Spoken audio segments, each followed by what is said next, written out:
वाराणसी में गंगा नदी पर बने राजघाट पुल पर मची भगदड़ से हुई 25 लोगों की मौत को लेकर स्थानीय प्रशासन और आयोजक कटघरे में आ गए हैं। सवाल उठ रहा है कि जब 3000 लोगों की भीड़ के जुटने की बात थी तो 80,000 लोग कैसे जुट गए और फिर बिना किसी खास इंतजाम के इतने लोगों को पुल पर कैसे गुजरने दिया गया। अखिलेश सरकार ने घटना की मजिस्ट्रेटी जांच के आदेश दिए हैं और एसपी सिटी, एसपी ट्रैफिक और सीओ को सस्पेंड कर दिया गया है। राहत कार्य की निगरानी के लिए DGP Javed Ahmad, principal secretary गृह देवाशीष पांडा वाराणसी गए हैं। एक भीड़ बनारस की ओर जा रही थी, दूसरी भीड़ बनारस से बाहर पड़ाव की तरफ जा रही थी। जब वो रुक गई है तो इस तरह की घटना हुई है।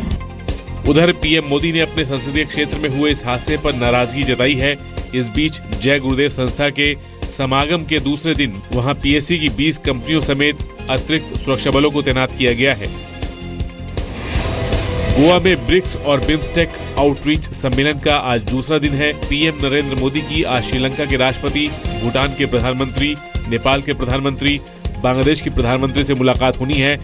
आज ब्रिक्स नेताओं के बीच क्षेत्रीय और अंतर्राष्ट्रीय मुद्दों पर चर्चा होगी।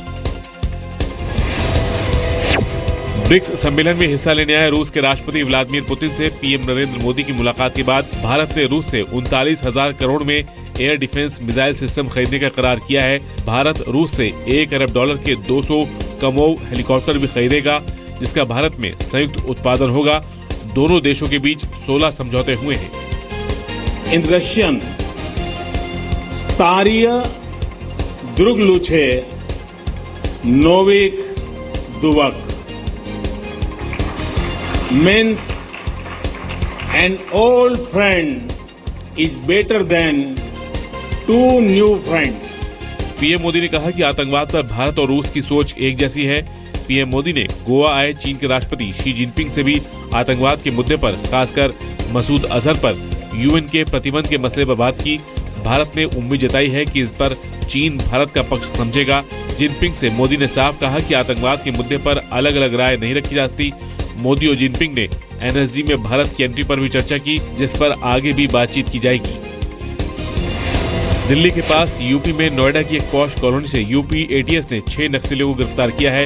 इन गिरफ्तार नक्सलियों में से एक रंजीत पासवान और संतोष है, जो बिहार झारखंड बेल्ट का टॉप नक्सली कमांडर है।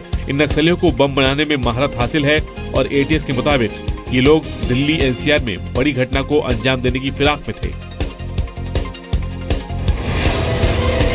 जम्मू कश्मीर में शहीद हुए एसएसबी के जवान घनश्याम गुर्जर का आज राजस्थान के दौसा में उनके गांव खावा रावजी में अंतिम संस्कार किया जाएगा। श्रीनगर के बाहर जकूरा में एसएसबी की पेट्रोलिंग पार्टी पर हुए आतंकी हमले में शुक्रवार को घनश्याम गुर्जर शहीद हुए थे। बिहार के राजगीर में आज से 2 दिनों की जेडीयू राष्ट्रीय परिषद की बैठक शुरू हो रही है। इसमें नीतीश कुमार को दोबारा पार्टी अध्यक्ष बनाने के फैसले पर मुहर लगेगी। इस बैठक में 2019 लोकसभा चुनाव के मद्देनजर दूसरे राज्यों में जेडीयू के विस्तार पर चर्चा होगी। खासकर 2017 यूपी विधानसभा चुनाव को लेकर रणनीति तय की जाएगी। जम्मू कश्मीर और केरल समेत 23 राज्यों के 170 डेलीगेट्स इस बैठक में हिस्सा ले रहे हैं। हरियाणा में हिसार के अग्रोहा धाम में शरद पूर्णिमा पर 35वां वार्षिक मेला लगा है। बीजेपी अध्यक्ष अमित शाह इस मौके पर हो रहे आयोजन के मुख्य अतिथि हैं।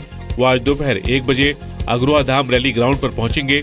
राज्यसभा सांसद डॉक्टर सुभाष चंद्रा इस कार्यक्रम की अध्यक्षता कर रहे हैं। अग्रोहा धाम में आज के कार्यक्रम की शुरुआत सुबह 6 बजे शक्ति सरोवर में पवित्र स्नान से हुई है। पेट्रोल ₹1.34 और डीजल ₹2.37 महंगा हो गया है। पेट्रोल के दाम में 2 महीनों में 5वीं बार बढ़ोतरी की गई है। इस बढ़ोतरी के बाद दिल्ली में पेट्रोल की कीमत बढ़कर ₹66.05 हो गई है, जबकि डीजल की कीमत ₹55.26 हो गई है। कच्चे तेल की अंतर्राष्ट्रीय कीमतों में बढ़ोतरी के बाद तेल के दाम बढ़ाए गए हैं। भारतीय क्रिकेट कंट्रोल बोर्ड ने जस्टिस लोढ़ा पैनल की कई सिफारिशें मानने से इनकार किया है। सूत्रों के मुताबिक दिल्ली में हुई स्पेशल जनरल मीटिंग में बीसीसीआई ने तय किया कि बोर्ड लोढ़ा पैनल की कुछ सिफारिशों को लागू नहीं करेगा। इस बारे में बीसीसीआई अध्यक्ष अनुराग ठाकुर की तरफ से सोमवार को सुप्रीम कोर्ट में नया हलफनामा दिया जाएगा। सुप्रीम कोर्ट ने बीसीसीआई में भ्रष्टाचार की शिकायतों के बाद जस्टिस लोढ़ा पैनल नियुक्त किया था, जिसकी सिफारिशों को लागू करने का आदेश भी कोर्ट ने दिया था। लेकिन बीसीसीआई पैनल की सभी सिफारिशों को लागू करने में आनाकानी कर रहा है। मामले में अगली सुनवाई सोमवार को है। आज भारत न्यूजीलैंड के बीच धर्मशाला में सीरीज का पहला वनडे मैच खेला जाएगा। टेस्ट सीरीज में 3-0 की क्लीन स्वीप के बाद भारत के हौसले बुलंद है। हालांकि पिछले 5 वनडे में भारत 4 मैच हार चुका है और एक टाई रहा है। मैच दोपहर में 1:30 बजे शुरू होगा।